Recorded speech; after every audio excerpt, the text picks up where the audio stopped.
Okay, so we are continuing now with example 3, a different type of example. It's not asking you whether lines are parallel or perpendicular or intersecting. Instead, it's asking you to write the equation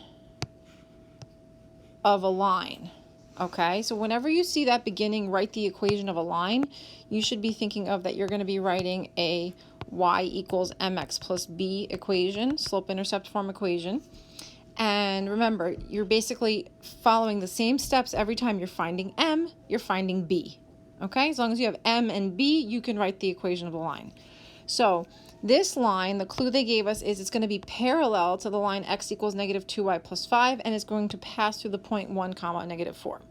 So we're going to start with first the parallel part. So we need a line that is parallel to x equals negative 2y plus 5. So in your mind, you should be thinking, well, parallel lines have the same slope.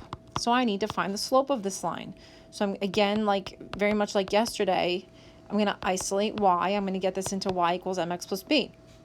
So I'm going to start with, actually, let me copy that equation. X equals negative 2y plus 5. So I'm isolating y. I'm going to get y by itself on the right side. I know most of you guys usually feel more comfortable getting the y on the left, but it just going to add more steps. So I'm going to subtract 5.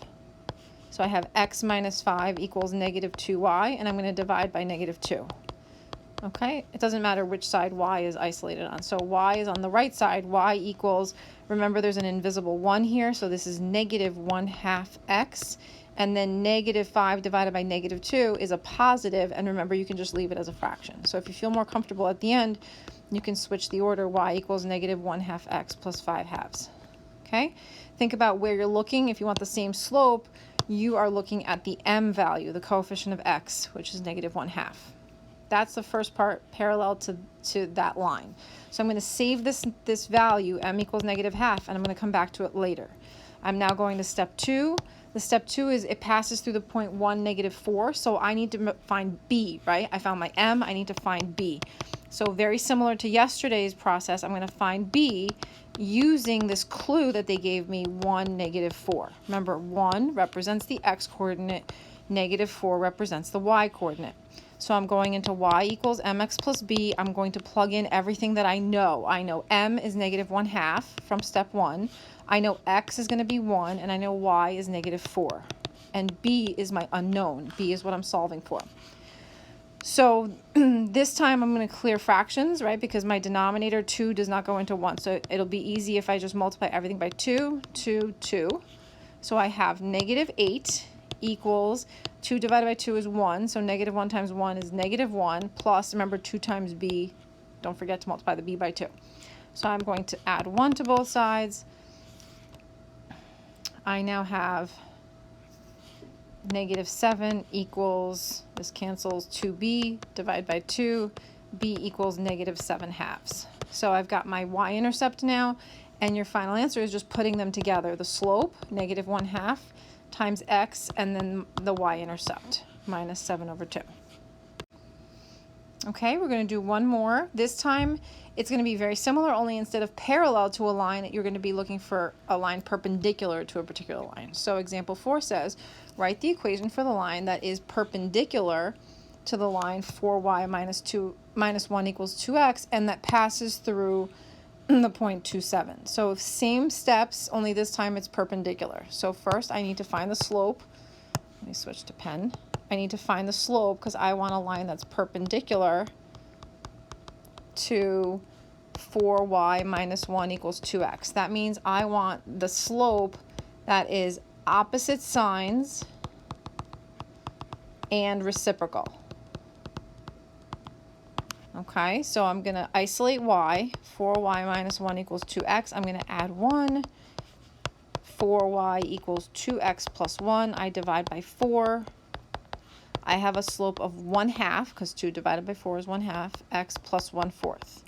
I am looking at the m value, the slope. If the line is going to be perpendicular, think to yourself, what will the new slope be? It's not going to be 1/2. It's going to be the opposite sign and the reciprocal. slope is going to be -2. I'm flipping 1/2 to 2 over 1, which is 2, and I'm making it from a positive to a negative. If it had been a negative, I would have turned it positive. So I'm going to save this on the side. That's my m. Remember, I need m and I need b. Those are always the two things you need to write the equation of a line. So I'm going to find b using this clue 2, 7. Again, x is the first number, y is the second number. We're going to go into y equals mx plus b, and we're going to plug in everything we know. So this should start to be like a routine, right? We do this in lots of different situations. So I'm going to plug in m as my, from step 1, -2. So -2 is my m. X is 2 from the coordinate here. 7 is my y value. And I'm solving for b. The y-intercept is my unknown. So 7 equals -4 plus b. I'm going to add 4 to both sides. I have 11 equals b. So now I take my b and my m, and I can write the equation y equals -2x plus 11. That is the equation of a line that's perpendicular to that line that was given and passing through 2, 7. All right, we're going to stop there. Please make sure you're using these notes to guide you on your homework. And please submit the homework on Schoology. Many of you did not submit homework last night on Schoology, so please make sure you do that, even if it's late, okay? Thank you.